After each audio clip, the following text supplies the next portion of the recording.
بسم اللہ الرحمن الرحیم۔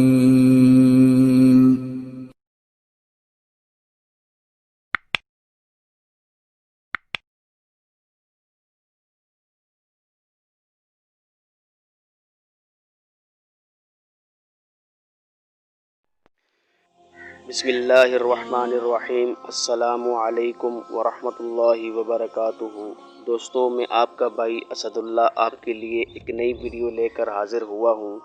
دوستوں، آج کا واقعہ جو بیان کرنے جا رہا ہوں وہ حدیث کی معتبر کتاب مسلم شریف صفحہ نمبر 415 جلد نمبر 2 میں مذکور ہے۔ خلاصہ یہ ہے کہ یمن کا ایک بادشاہ تھا جس کا نام ذو نواس تھا۔ وہ اپنے آپ کو خدا کہلواتا تھا۔ اس بادشاہ کے پاس ایک کاہن رہتا تھا۔ کاہن اس شخص کو کہتے ہیں جو شیاطین، جنات یا ستاروں کے ذریعے کچھ غیب کی باتیں بتلاتا ہے۔ جب وہ کاہن بوڑھا ہو گیا، اس نے بادشاہ سے کہا، ہو سکتا ہے مجھے موت آ جائے، اس سے پہلے تم مجھے ایک لڑکا دے دو جس کو میں یہ علم سکھا دوں تاکہ میرے بعد تمہارے کچھ کام آ سکے۔ ایک لڑکا تجویز کر کے دے دیا گیا۔ وہ لڑکا روزانہ اپنے گھر سے کاہن کے پاس علم سیکھنے کے لیے آتا۔ رستے میں ایک راہب تھا جو دین عیسیٰ علیہ السلام کا پیروکار تھا۔ اس وقت دین عیسیٰ علیہ السلام حق برحق دین تھا۔ وہ راہب بڑا نیک تھا۔ لڑکے کا نام عبداللہ بن تامر تھا۔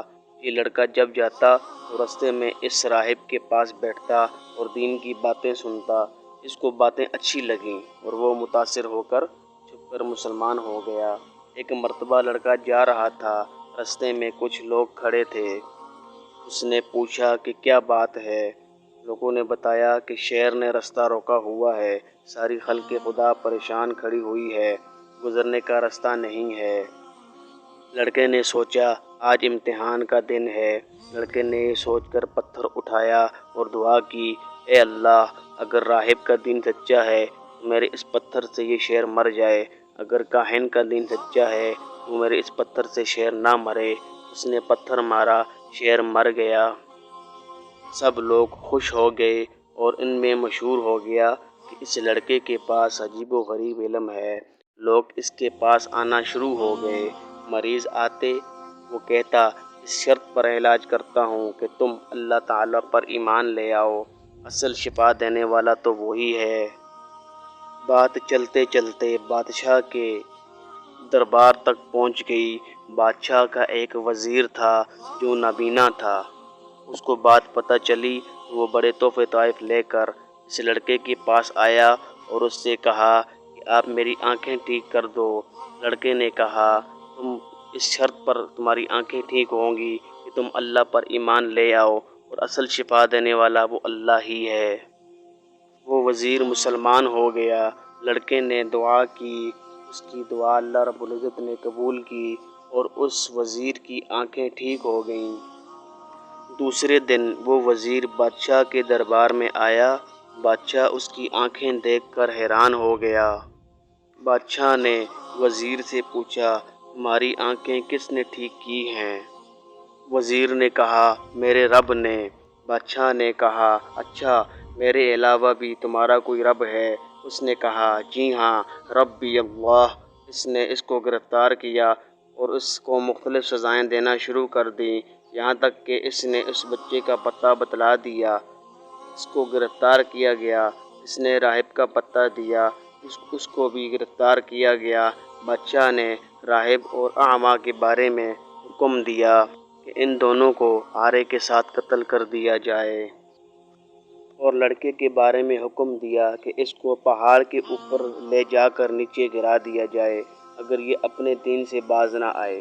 جب پہاڑ کی چوٹی پر پہنچے تو بچے نے دعا کی، یا اللہ، ان لوگوں سے مجھے بچا۔ پہاڑ پر زلزلہ آیا، سارے گر کر ہلاک ہو گئے۔ بچہ واپس آ گیا۔ بادشاہ نے پھر چند اور لوگوں کو حکم دیا کہ اس کو سمندر میں غرق کر دو۔ اس نے یہی دعا کی، سارے ہلاک ہو گئے اور وہ پھر واپس آ گیا۔ پھر لڑکے نے بادشاہ سے کہا، میرے مارنے کی صورت یہ ہے کہ ایک جگہ لوگوں کو جمع کر دو،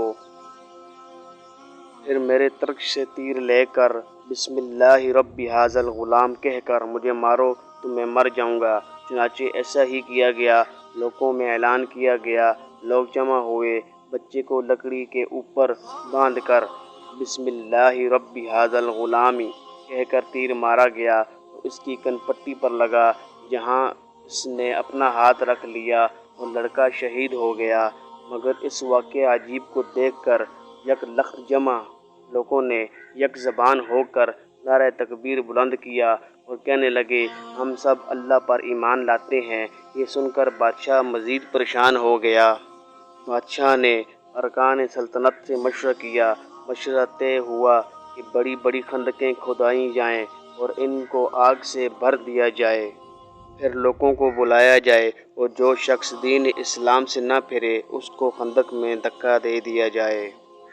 چنانچہ ایسا ہی کیا گیا، مگر مسلمان صبر و استقامت کا پہاڑ بن گئے اور انہوں نے بخوشی اس جزا کو قبول کر لیا۔ ایک عورت آئی، گود میں چھوٹا سا بچہ بھی تھا۔ بچے کی شفقت کی وجہ سے تھوڑی جھجک رہی تھی، لیکن معصوم بچے نے آواز دی، امی جان صبر کرو، تم حق پر ہو۔ بعض روایات کے مطابق شہداء کی تعداد 12,000، بعض کے مطابق 70,000 تھی۔ جب قیصر روم کو ذو نواس کے اس ظلم و ستم کا پتہ چلا اور یہ معلوم ہوا کہ ذو نواس نے انجیل مقدس کو جلایا ہے، عیسائیوں پر ظلم کیا ہے، تو اس نے حبشہ کے بادشاہ نجاشی کو خط لکھا، کہا اس ظالم سے ظلم کا بدلہ لیا جائے۔ اس نے 70,000 کا لشکر تیار کر کے روانہ کیا۔ اس کا سپہ سالار رباطہ نامی ایک شخص تھا۔ یہ لشکر جب یمن کے قریب پہنچا تو ذو نواس کو پتہ چلا تو اس نے ایک سازش تیار کی۔ رباطہ کو پیغام دیا کہ میں لڑائی نہیں کرنا چاہتا، آپ کو تمام خزانوں کی چابیاں دے دیتا ہوں، پھر آپ مجھے اپنے پاس رکھیں یا نجاشی کے پاس بھیج دیں۔ ذو نواس نے خزانے کی چابیاں اونٹ پر لاد کر رباطہ کے پاس پہنچا دیں اور پھر رباطہ کو صنعاء شہر لے آیا اور تمام خزانے اس کے سپرد کر دیے۔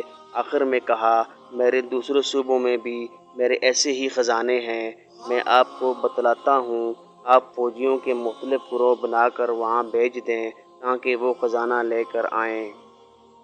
رباطہ نے ایسا ہی کیا اور اس کی فوج ادھر ادھر بکھر گئی۔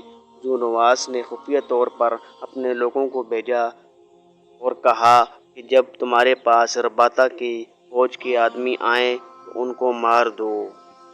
چنانچہ رباطہ کی ساری فوج ماری گئی۔ رباطہ کو پتہ چلا تو اس نے فوراً یہ بات نجاشی کو جا کر بتائی تو نجاشی کو بڑا غصہ آیا۔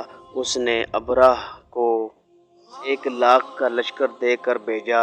جب بات ذو نواس تک پہنچی تو اس نے کہا، اب بچنا مشکل ہے۔ وہ گھوڑے پر سوار ہو کر سمندر میں گھس گیا۔ ذو نواس کا گھوڑا تیرنا جانتا تھا، لیکن تھوڑی دیر بعد تھکاوٹ کی وجہ سے گھوڑا تیرنے سے رک گیا۔ ذو نواس اس گھوڑے سمیت سمندر میں غرق ہو گیا اور ہمیشہ ہمیشہ کے لیے جہنم میں چلا گیا۔ دوستو، یہ تھی ویڈیو۔ اگر آپ کو پسند آئی ہے تو اس کو لائک، شیئر اور کمنٹ ضرور کریں، اور اللہ رب العزت سے دعا ہے کہ اللہ رب العزت ہمیں صحیح معنوں میں دین پر چلنے کی توفیق عطا فرمائے۔ وآخر الدعوانا ان الحمد للہ رب العالمین۔